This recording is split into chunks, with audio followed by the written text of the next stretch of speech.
Thank you, Dr. Basalira. A very good morning, everybody. Welcome to this session. And I'm very excited this morning because we are hosting our own alumni, Mr. James Etobo, who is going to be sharing with us on his journey, growing his business from scratch. And I always want to think back when the moment when you think about the idea, your first business idea, you're excited, you want to change the world, you want to go to the market and impress your customers, but then you face the reality of what we call the scratch phase, like right from the beginning. You have the sleepless nights, you're thinking, how do you go out in the market and make a difference and grow your customers? And you have minimal resources, you're putting in all the effort. Unfortunately, in Uganda, this is where most businesses tragically stop because they are unable to move away from that phase, the scratch phase. So there is a difference between having a very good business idea and a thriving company. So it's very important that we talk about how do we get away from there. Some people stagnate, they just simply get stuck at that phase, but they continue, especially if they don't have any other option. Other people simply give up and go and find a job, especially for the young people. Our speaker this morning, Mr. James Etobo, has walked the path. He started his business and it has grown, and he wants to share with us. I'm very happy to mention that James is an alumni of MUBS, where he did his bachelor's degree in entrepreneurship and small business management. So let me thank the team in MUBS, the dean, the heads of department, the lecturers who taught James at the time. James, we are very, very proud of you. So James acquired his bachelor's degree in entrepreneurship and small business management from MUBS, and he holds a postgraduate diploma in culinary arts from Chambogo University.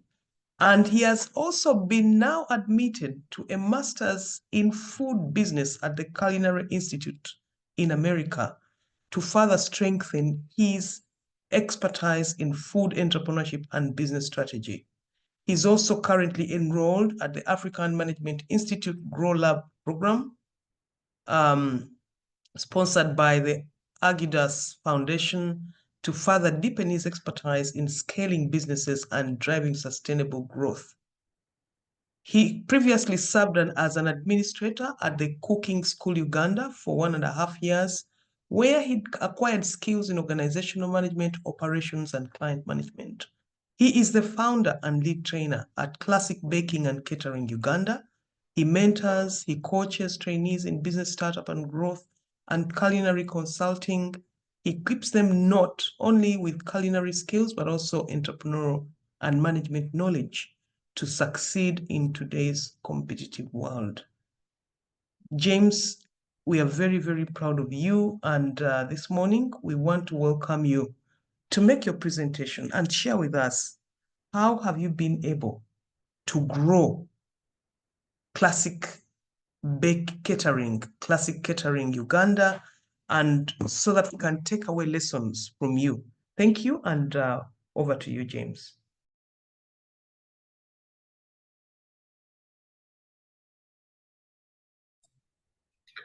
Good morning. James Etobo is my name. Thank you for this beautiful morning. Thank you to Dr. Dana and Tamu. The beauty about Dr. Dana is that she saw me from year one, because somehow I was introduced to her by my sister, my big sister, Harriet Namisi. So one of the most important things about this discussion today is that she shaped my journey of entrepreneurship from day one, especially when it came to pushing me all the time. James, what are you doing? What are you up to? Every time we have a chat, it's about entrepreneurship. How far? What is working? What is not working? So I'm blessed to be here. I'm blessed to be home. I'm a member of MUBS, and I can tell you that MUBS has shaped my journey. I was initially supposed to be a lawyer, but ever since I entered the entrepreneurship class, I have never regretted joining entrepreneurship, much as it came as a surprise to me because it was a scholarship. Having gotten 24 points, I was supposed to do law, but this came as a scholarship. So the point was, you either first do entrepreneurship, then later pursue law, or you go for law straight and lose out on entrepreneurship. But I made no mistake, and here we are, and we are enjoying the fruits of entrepreneurship with you. So we have walked the journey of entrepreneurship from 2017. After campus, I worked for 2 years, and it was deliberate. I wanted to gain some practical experience, but you could only get it from small and growing businesses that allow you to pick some management skills. So I did that in 2 places, one in a supermarket and another in a cooking school. In the cooking school, I was an administrator, so it helped me to understand and learn more about the industry. So from then, my journey has been quite a good one. And I can tell you we have run Classic for the last 9 years, or for now 9 years. And yeah, I'm enjoying simply because I have the right ingredients to enjoy the journey. So I'm going to take you through my slides. They are not so complex. We shall be able to enjoy them. Then later we shall do a Q&A. So Classic specializes in cooking, which we call catering, for both offices and also events. When I talk about offices, we are looking at daily lunch, trainings, breakfasts. Then we also do cakes for all functions. We do juices, teas, and coffee. We also do cooking and baking lessons, where we train both kids, adults who just want a skill for home, but we also train those who want to take the skill to the next level, that is becoming chefs. We also do culinary consultancy. You have a restaurant, you want to improve on your menu, you want to craft a new menu, you want to set up, we'll help you. You have a hotel, the same. Now, this discussion is going to be shaped by the purpose of the session, which purpose is purely to talk about my journey, or to talk about the journey of Classic Baking and Catering Uganda. Initially, we started as Classic Catering Uganda because then I didn't start by registering the business name. So by the time I was registering the business name, Classic Catering Uganda was not given to us. They told us to add some words, so that's how the baking came through. But we started as Classic Catering Uganda. So over time, we wanted to just do catering services and cakes, and this would literally happen on weekends. Now, the weekend is purely Saturday and Sunday, almost part of Friday. So over time, we also had to add in the trainings, simply because one, there was a gap in the kind of skills that exist. Up to now, that skills gap is still there because of the quality of students that we pick, especially from other institutions that combine both the theory and the practical. So ours was strictly to focus on the practical, but practical in such a way that even when we offer soft skills, but they are really related to the product or to the service that you're going to be offering. So we purely want to take this session as a confidence booster or a motivation for someone who is there. But the other bit about this particular session is that we want to just not survive.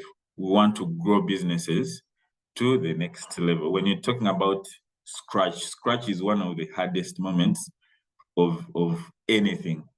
And in this case, we are saying starting up a business from scratch requires a lot of skills, requires a lot of resilience, and most times people give up. And the research is out there, the statistics are out there on how many businesses don't go further or don't live longer. So 9 years is not an easy journey. But also to share with you, initially, I didn't want to engage myself in such kind of discussions, especially motivating others or talking about business like an expert. My target was initially 10 years. That would give me a lot of confidence, but also it justifies you talking about business from the knowledgeable perspective. But because of my entrepreneurship skills, plus now the practical experience, it makes me very, very confident to talk about business at any time. So we're looking at starting from scratch, and that is how Classic started. We started from a 2-bedroom house where I slept in the master bedroom, and we used the sitting room and the kitchen as our production areas. So that happened for like 2 years, and then on the third year, we shifted to a bigger space because the demand was growing. And so far, we also shifted last year again to another bigger space. We are located in Chisasi, Chanja Road, behind Nundu Complex. We have functional social media pages, and that has shaped our journey. Now, what is our vision? It is simple. We want to be the best in the industry, and that explains why I am pursuing masters in food business. About passion, initially, I was just like any other entrepreneur who enters a more profitable business or industry, having looked at the industry statistics and the challenges at the cooking school. So that helped me. So I developed passion along the way because as any other person, you realize that chefs are not really one of those people who will motivate you or will make you want to become, to join the industry because of one, our industry is still young, but two, when we were growing up, it was pure about doctor, engineer, lawyer, etc. That explains why initially I also wanted to be a lawyer. But over time, the vision has been clear to build, we're looking at building a professional catering business or catering institute. And that has shaped the way we do things. Everything that we have been doing from the word go has helped us to be formal. We started informally in the first year, but in the second year, we registered our business. And as I speak, we are compliant. We can bid with anybody in this country, both for catering services, but also for skilling services. Of course, the journey has not been easy. So there's been a lot of resilience in the journey, and also the willingness to learn and to unlearn and to relearn has shaped our journey. Spotting opportunities is very key for a business that is starting from scratch. One of the most key things about businesses that start from scratch is that they take a lot of time. Everything is uncertain. So most people go there without even knowing who their customers are. But it is key to identify market gaps. And my experience in that 1.5 years helped me to identify the gaps in the market And by the time I entered, I knew exactly what I was solving and who my customer was or is. And that shapes or even becomes part of the motivational factors that will help you keep pushing this agenda. It's not an easy thing. The market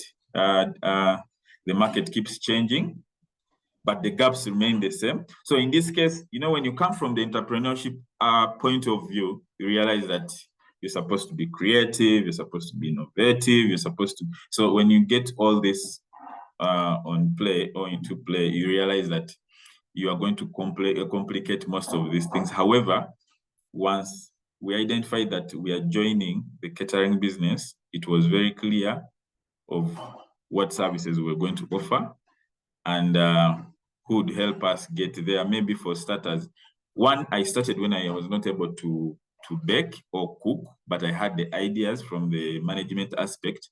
However, over time, I had to learn the skills. So I'm sure that one of the questions would be, how did you then start the actual work? In the beginning, I partnered with somebody who knew how to cook and how to bake. And these two skills, my management skills and these technical skills, were able to get us rolling with the very little challenge. When you're building this young baby, you realize that there are a lot of things to put together. And one of them is the registration process, which I talked about. So in the beginning, anybody who has studied entrepreneurship will tell you, you need to have a business plan to be able to start rolling. But most times, the business plan is actually with the entrepreneur himself. And most times it takes some time to translate that plan to concretize it and maybe put it straight together. But for me in the beginning, I don't want to lie to you that I started with a business plan, but over time we have developed two business plans, one for catering services and one for training. One for catering and cakes, and then the other for the school. So we are running the training arm and also the service arm, which is for cakes and catering services.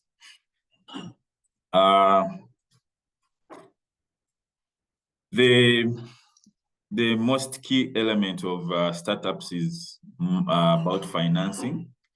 And for Classic, in the beginning, because of the partnership we had of me, James, as somebody with the management skills, plus a technical person, our financing need wasn't that big because we literally needed the ovens, the cooking points, and the space, which we got in the beginning. And first of all, our model from the word go was not on the streets, say on the roadside, or a shop in an arcade. We were more like off the road, but we wanted more of people who came in knowing exactly what they wanted. So we're mainly picking up our clients online and then the referrals. So own savings formed majorly part of our investment in the beginning. Of course, plus some support from family and friends. But this journey requires a lot of financial discipline, which we call good personal finance. It is what is going to shape the journey, and this has shaped our journey simply because we understood what is involved in the process. One, that the business in the initial stages or at that level requires a lot of money, and anything that comes through should stay within the business and should be reinvested. So we have done this for the last 9 years. Our business has no loan. I am not saying this because loans are bad, but we have focused more on reinvesting our money. But also we noticed that the biggest challenges with startups is that somebody makes 5 million as profit and goes somewhere and buys land or like a plot of land, then comes back and complains of the capital. So we have learned to let the business have its money and let it run. But also our target is to build something for 15 years without necessarily expecting much from it. And then we can now start to reap from that point. The reason is the bigger that business grows, the more profits or the more benefits for the business. So there are two options. You either eat the egg or wait to eat the chicken. When it comes to branding and marketing, we have tried this as much as possible. And we have also identified the unique selling propositions for our business. And we have engaged our customers severally, especially on what they need, how they need, when they need. And we can tell you that some of the things that have made us a tick is that once you commit to give us a service, we shall try as much as possible to do it right, such that you come back to us. But also we have noticed that one of the gaps in the market is time between when the order is placed and when it is actually delivered. So we have equipped ourselves with the capacity to be able to deliver cake, normal cake, within 3 hours. We are also able to offer you catering services as soon as possible. For example, I have a client who gave me an LPO yesterday at night. They need breakfast and lunch, and we are able to process all this because we have all the ingredients. We have positioned ourselves to be able to do this kind of work. Have we been able to get our clients, or have we been able to take advantage of the changing technology? We have used a lot of social media from the word go. Facebook shaped our journey. We got most clients in the initial stages through social media. Our website, we got the website before even registering the company. That's why the website name is Classic Catering Uganda. And that has helped us to be visible and also competitive. We have also used a lot of digital spaces to be able to create, to enable digital learning. You're able to learn our skills using a platform called Prime Learn. It has our videos. You can be able to pay some little money and access that. But all this came as a result of COVID-19 that made a lot of physical contact hard. When it comes to scaling and growth, this is one of the hardest moments for us because we have also made mistakes like any other person who has been on the journey, especially when you're so ambitious. We later started a restaurant in Masindi, which didn't work out. It killed most of our money there. It almost killed the main business because the focus had gone the other side, but also most of the resources had been diverted. So that also made us learn. We made some mistakes and we learned, and it reshaped our next strategy. And then that's when we moved from the restaurant approach, especially because we were not able to be in charge of the place 100%, because imagine Kampala and Masindi, you had to rely on employees who everybody knows the challenges involved. So this shaped us, but also we have been building the right team. Now that we focused on Kampala, we're building the right teams. to be able to deliver our services. So we are able to retrain or train our employees. But also we have taken advantage of the partnerships and the friendships we've had with other partners. Like we have our finance consultant, who is the Samuel Ivanda, who is also a former student of MUBS. We have a lawyer in the team. We have somebody to help us with BDS, Business Development Services. That is full-time. These are guys you interface with on a daily basis. We have people who audit our books. So we have created a lot of friendships. Most of them are coming from the consultancy arm. We have also focused on health and safety. It is very key for food, and that's why most businesses, especially those in catering, are failing, and their kitchens are being closed day and night. It's because of the health and safety. I would also want to mention that we are ISO certified, so we are credible enough, and that makes us more competitive. But also the beauty about scaling and growth is that if you stay small, even your profits stay small. But when you grow that business, even your profits grow. Now, the most important thing about growth is that the more you grow, the lesser the competition. But the more you stay down, the higher the competition. For example, when you look at how many caterers are there or how many bakers are there are thousands.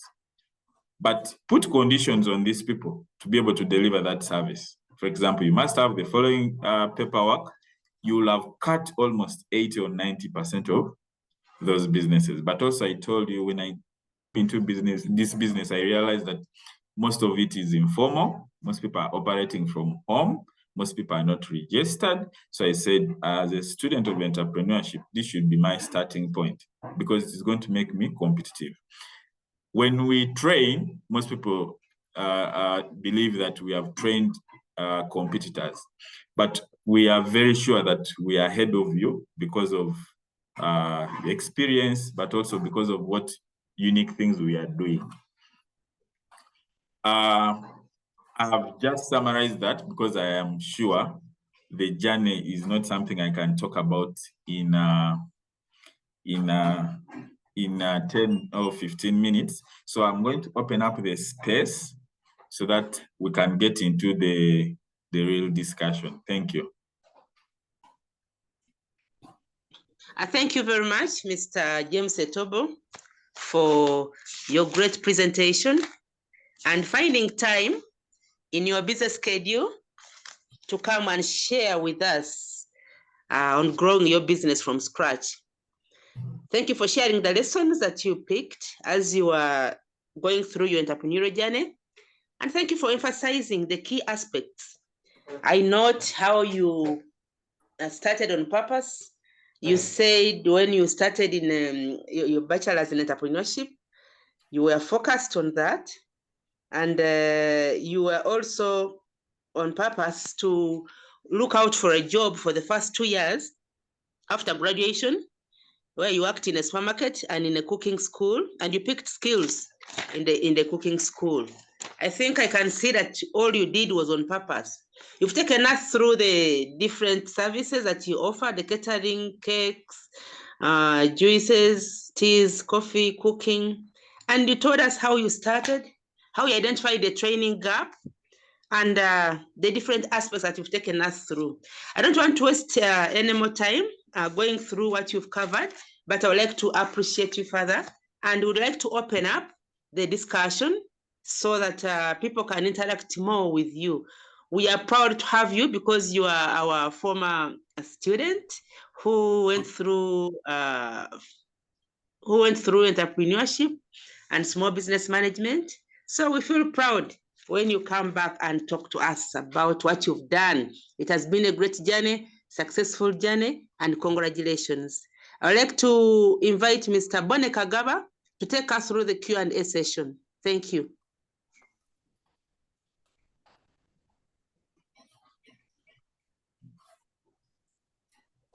Bone, are you there?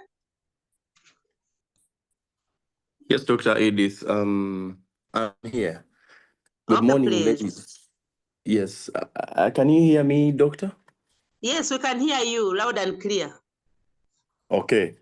So thank you so much, Mr. James, our today's panelist, for very insightful and resilient journey. But again, a very good professional way of doing business in Uganda in this 21st century. My name is Boni Kagawa, and I'll be taking you through the Q&A, and I work with the MUBS Entrepreneurship, Innovation and Incubation Centre, and also at MUBS in the Department of Entrepreneurship. So right now, I wanted us to start with the Q&A.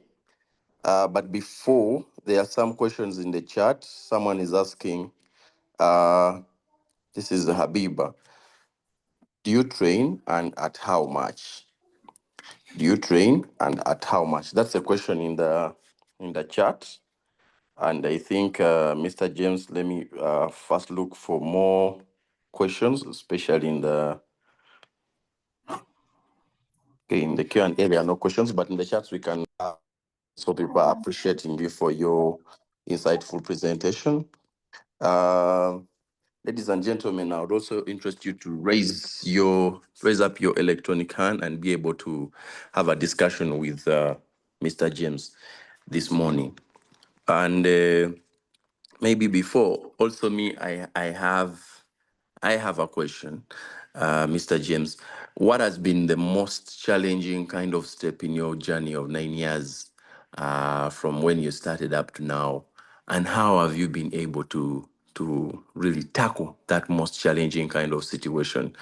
Was it technical? Was it business related? Moving up there. So as we wait for more questions, there is Kasuja Shila saying, great presentation, Sebo. I'm inspired by your decision to leave the law career to join entrepreneurship sector. That is an appreciation there. It's not a question. Maybe for now, you can handle those ones as people continue to prepare their questions. The one for Abiba, who's asking about if you train, at how much do you train? And then maybe my question. Back to you, James.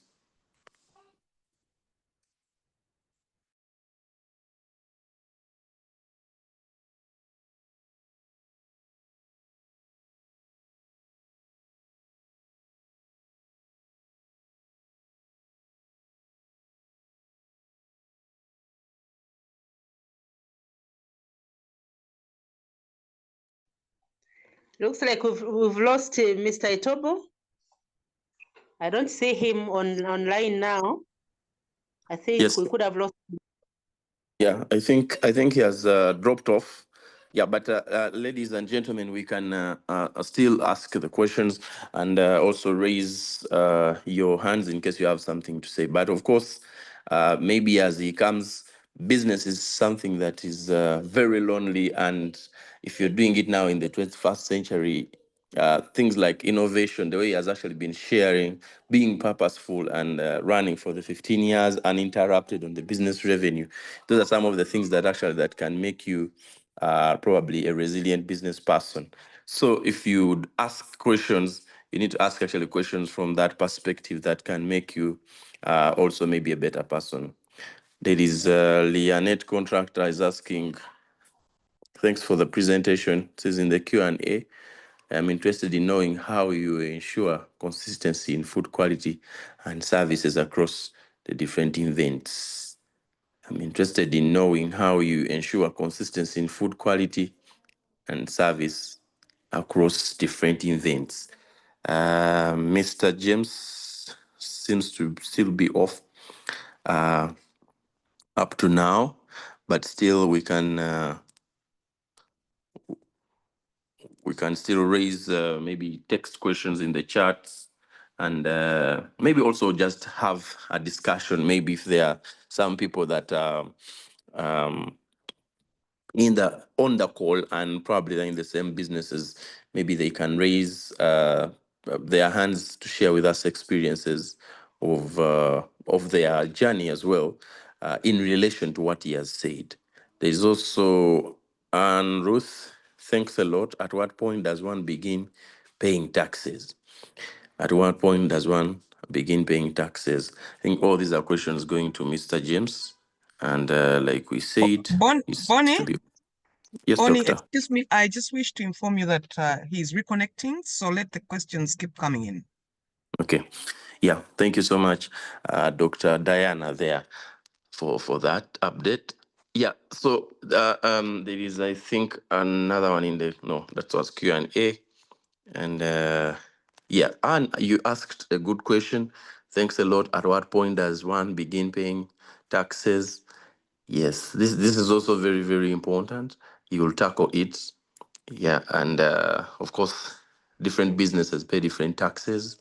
And it is very, very important to know what type of taxes are you going to register for. But there are those ones that are mandatory, like income tax, you're going to pay in video, you're going to pay, because when you register as a director, you must pay and file for director's returns every financial year. Import duties and export duties in case you're going to maybe import, those are stamp duties. But others like payee, of course, that's when maybe we've started to have a payroll, and then VAT, when you have the threshold, and then other types of taxes. Yeah, so Herbert, your hand is up. Maybe you can ask your question, then I'll re-summarize for Mr. James, who is back, and we have him answer. Yes, Herbert, your hand is up. Thank you very much. Good morning, everyone. My hand is up, basically not for a question session from my side. I work with James. We are business partners in much more the same industry. The purpose of my hand being up is as taking the chance to respond to the question of one of the persons who had asked about how do we maintain consistency in the service industry that we are in.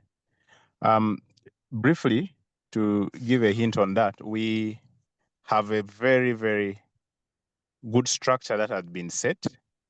As he had elaborated earlier, we have all the departments that are headed by people who are really passionate about what they're doing and they understand it very well. So when you come to the catering, the catering and the baking session is fully fledged by people who are well trained, and we give them time to understand what the clients in. We also induct them in any kind of discussion whenever we have any business that comes up, because sometimes they get out here and they understand the clients better.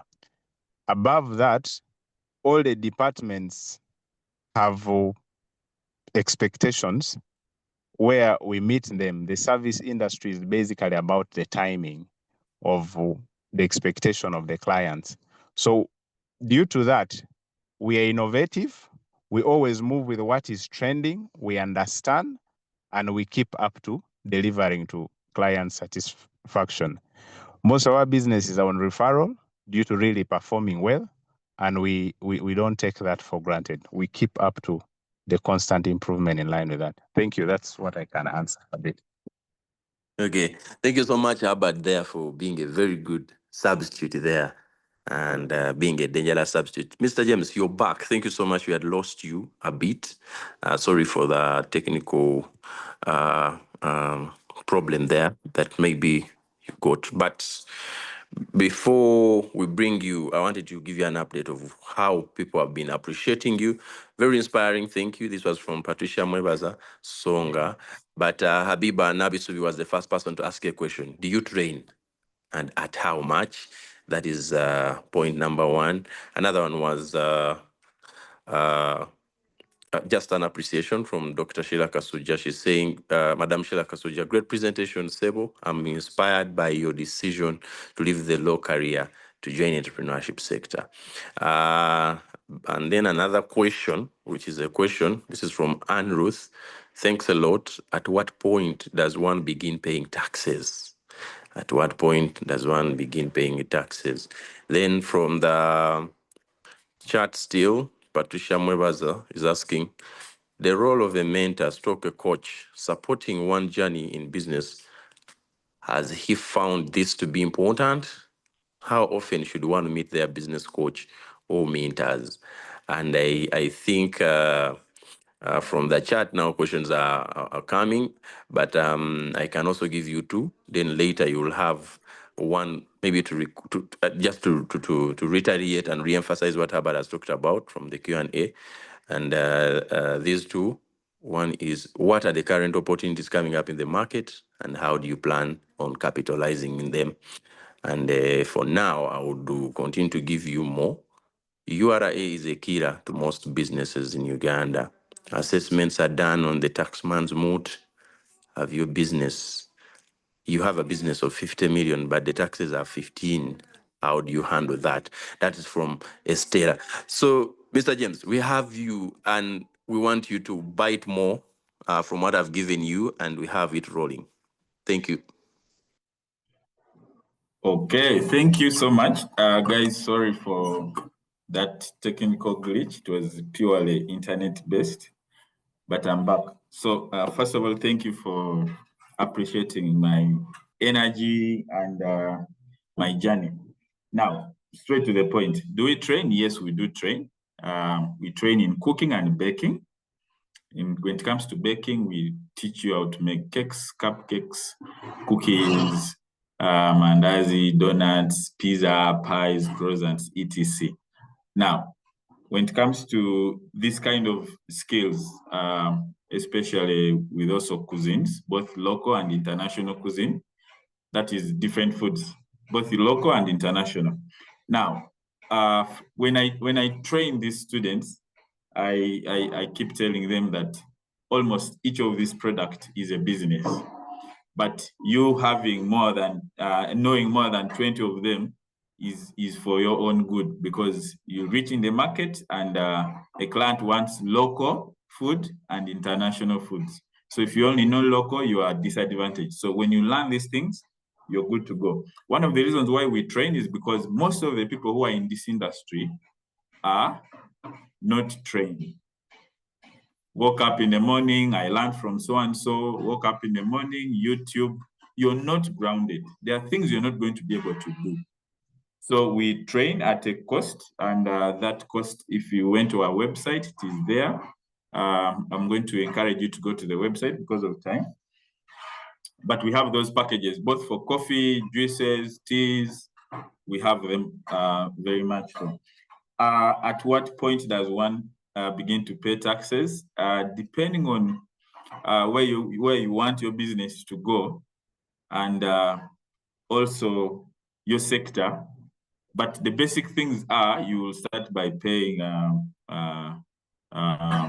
basic taxes like trade license, etc. Now, this why I'm going to focus on this is because most businesses have failed on this and have fallen in the hands of URA. One, we have a full-time financial consultant or accountant. That is Samuel Evander, Coach Samuel Evander. All of you know him.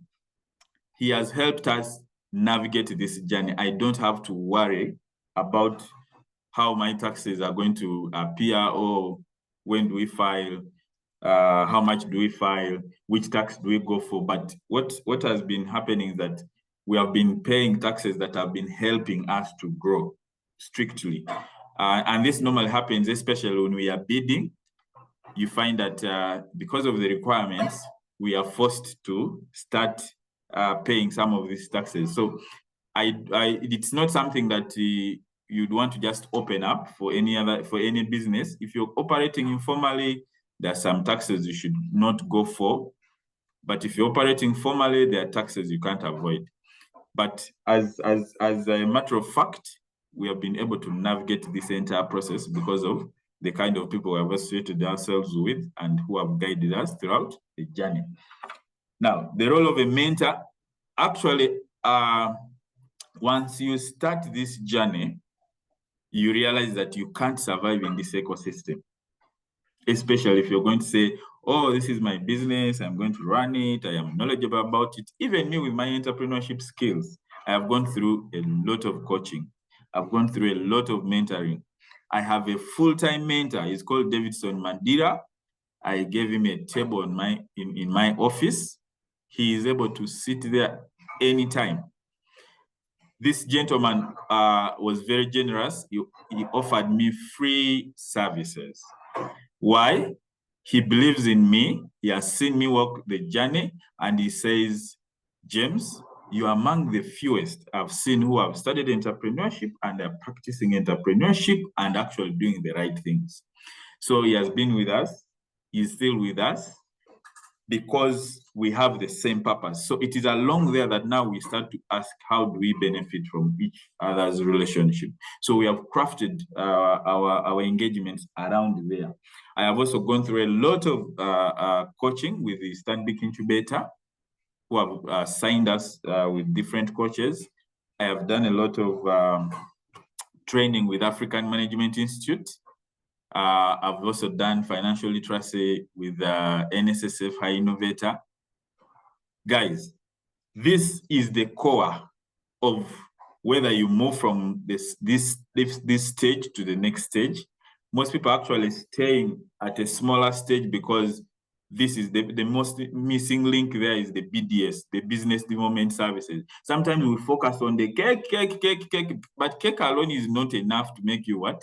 To make you successful or to make that business grow. There are other factors. How do you handle these other factors is what is going to make you unique. Just as I told you, we tried as much as possible to be formal, and that has shaped our journey because we are saying we are going to do things that others are uncomfortable doing. We have even paid for some of the courses to be able to be better. I can tell you, if you continue just doing the basic things, thinking that you're the best person, you're going to miss it out. For me, most times, because I'm equally skilled or I'm equally knowledgeable, but I guarantee you, even in my space, I still have to look for people who are going to shape this journey for me. And one, they have walked the journey. Two, they help to give you the second eye, which you all need. Then opportunities in the market. One of the reasons why I'm so passionate about this industry is that most people are not doing the right things. And that's why I've gone back for masters in food business, because there are few people who are knowledgeable about food business, both in Uganda, East Africa, and the entire Africa, even the world over. Culinary management or food business is a new concept. If all of you can Google, you will realize that there are few people, or there are even few institutions that are offering this kind of training. So it's something that I'm taking so seriously, and I can tell you, once I finish my master's in food business, I'll be an international person. So when it comes to the opportunities, oil and gas presents a lot of opportunities for catering services, and it has got a lot of potential. And just as I told you, the people who can be able to provide that service in terms of how many companies, there are very few, there are less than 10. That's why I was telling you that we are growing ourselves to a level whereby we meet a small group of competitors. But also our target is that by the time we reach 15, we should be on top, because we know what is happening is that most of the entrepreneurs are not knowledgeable about the food business themselves. So they are relying on other professionals. But imagine you put yourself in a shoe that you know the business, and you're also able to invest in. Actually, that explains why we have invested so heavily in that business. The other is that the new curriculum is being rolled out. You also know that after COVID, a lot of changes have happened in curriculum and also in terms of skilling. There's a lot of skilling going on. So this presents a lot of opportunities for us. And just as I've told you, we have made a lot of money through skilling programs with NGOs, with private sector, and plus the individuals. So when you look at these two, when you look at also the new curriculum that is being rolled out, one, government doesn't have capacity to effectively roll this out. So there's a big challenge out there on who is able to help you start this journey, both from the lower primary to upper primary and also to secondary. So we're also positioning ourselves. We have developed curriculums that are able to capture all this. So very soon we'll be partnering with institutions to be able to bring this to life. When it comes to training, also, I also want to emphasize that even in my 9 years of building Classic, I have built so many businesses. I have helped so many entrepreneurs, especially the ladies and the young people who have been able to start most of these things from home. Some have actually gone commercial. So I'm talking from a point that has been pure about helping others. The point is that I cannot grow alone. The people around me should be able to grow. And that explains why sometimes we get a lot of referrals. So when it comes to the journey, you can realize that it's not an easy one. I remember you asked about what has been my biggest challenge. I can tell you the industry has so many crooks, or people who are not able to offer a professional service or even be reliable. But I can tell you over time, I've had to join groups that are going to help me at least get credible or reliable suppliers. And one of them is called BNI. BNI is a business networking platform. It's called Business Network International. I have most of my members here, BNI members. Thank you for joining us. I am a member of BNI Winners Chapter. We are yet to launch.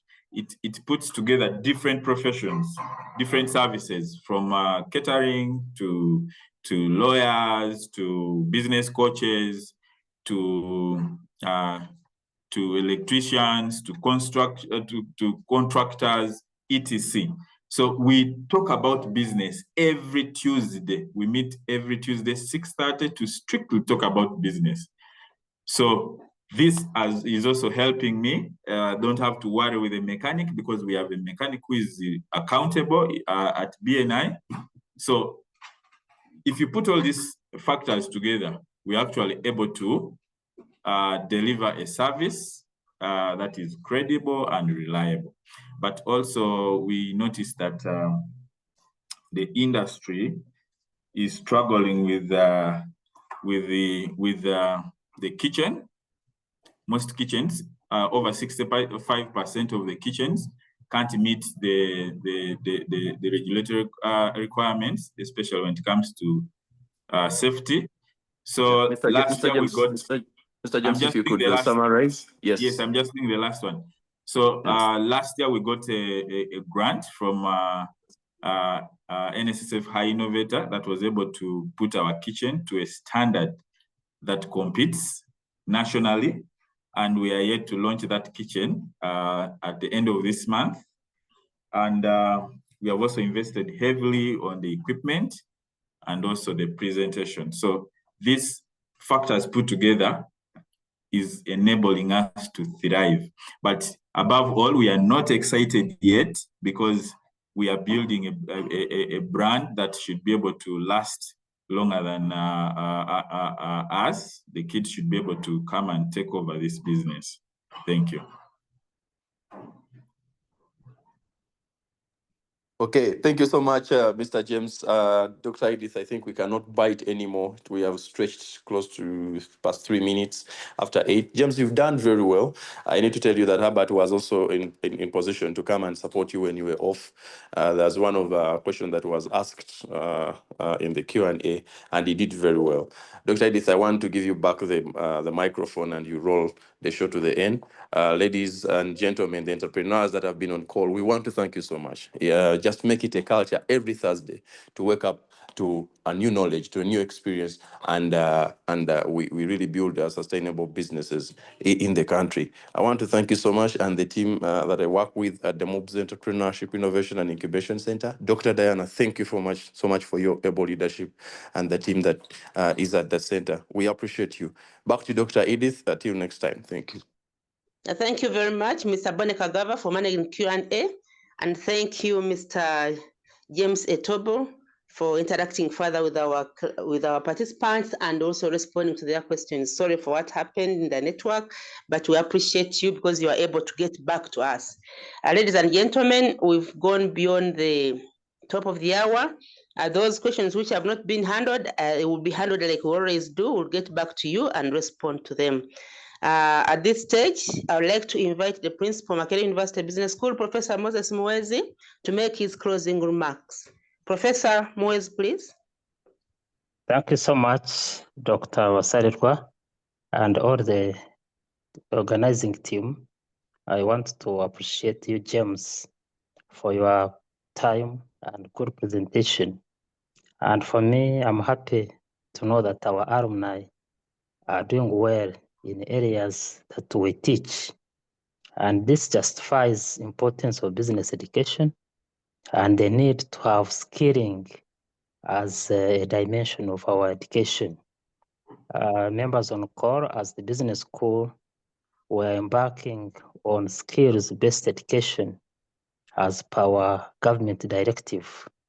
Our Honorable Minister of Education and Sports, Honorable Janet Museveni, gave us a directive that by 2027-2028 academic year, we must change our curriculum to fit the competence-based orientation. And when I hear James talk and his colleagues, they give testimony that indeed our business education has enabled them to start business and work around it. Then I get the confidence that we shall move very well in this venture, and we have where to begin from and examples to look up to. And I want to thank you, James, for that courage, the uniqueness of the courses you choose, the courses that you know will grow your business, and encourage everybody on call to be that focused, that resilient, and have passion in what you do. I believe we have picked insights. I believe we have picked insights to shape our existing businesses or to start and be resilient so that 10 years from now, we equally have a testimony to tell. So thank you all people who are on call, and may God bless you today. Thank you very much, Professor Moses Muwezi, Principal, Makerere University Business School, for your encouraging closing remarks. And thank you for always logging on to encourage us and motivate people. You inspire them to continue joining us every Thursday. Thank you also for the encouraging remarks of making people more active, especially in the area of entrepreneurship. We appreciate you. Thank you so much for sparing your time. Ladies and gentlemen, allow me to add my voice to appreciate Mr. James Etobo, who has created time in his business schedule to come and talk to us and also share with us his lessons. We appreciate you. Thank you very much. We appreciate everybody who logged on this morning. Thank you very much. And we look forward to having you again next Thursday, same time. Thank you so much. I would like to wish you a blessed Thursday. Bye-bye for now. You are wise. You are worth beyond 1,000 reasons why. And you can't be perfect, baby, 'cause nobody's perfect, darling. But no, no, no, there's nobody in the world like you.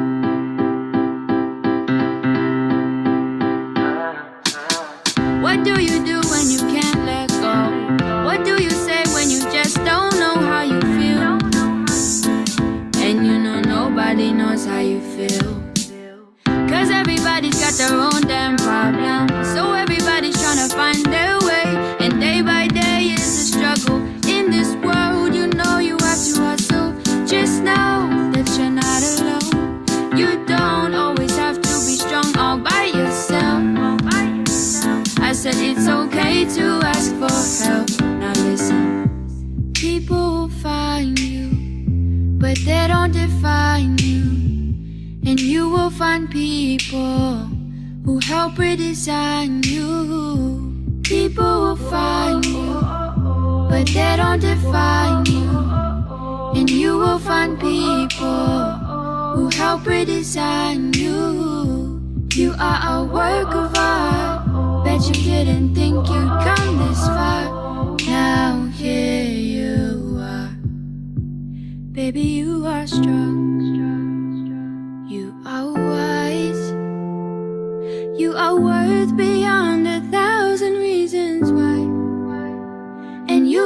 perfect, baby. 'Cause nobody's perfect, darling. But no, no, no, there's nobody in the world like you.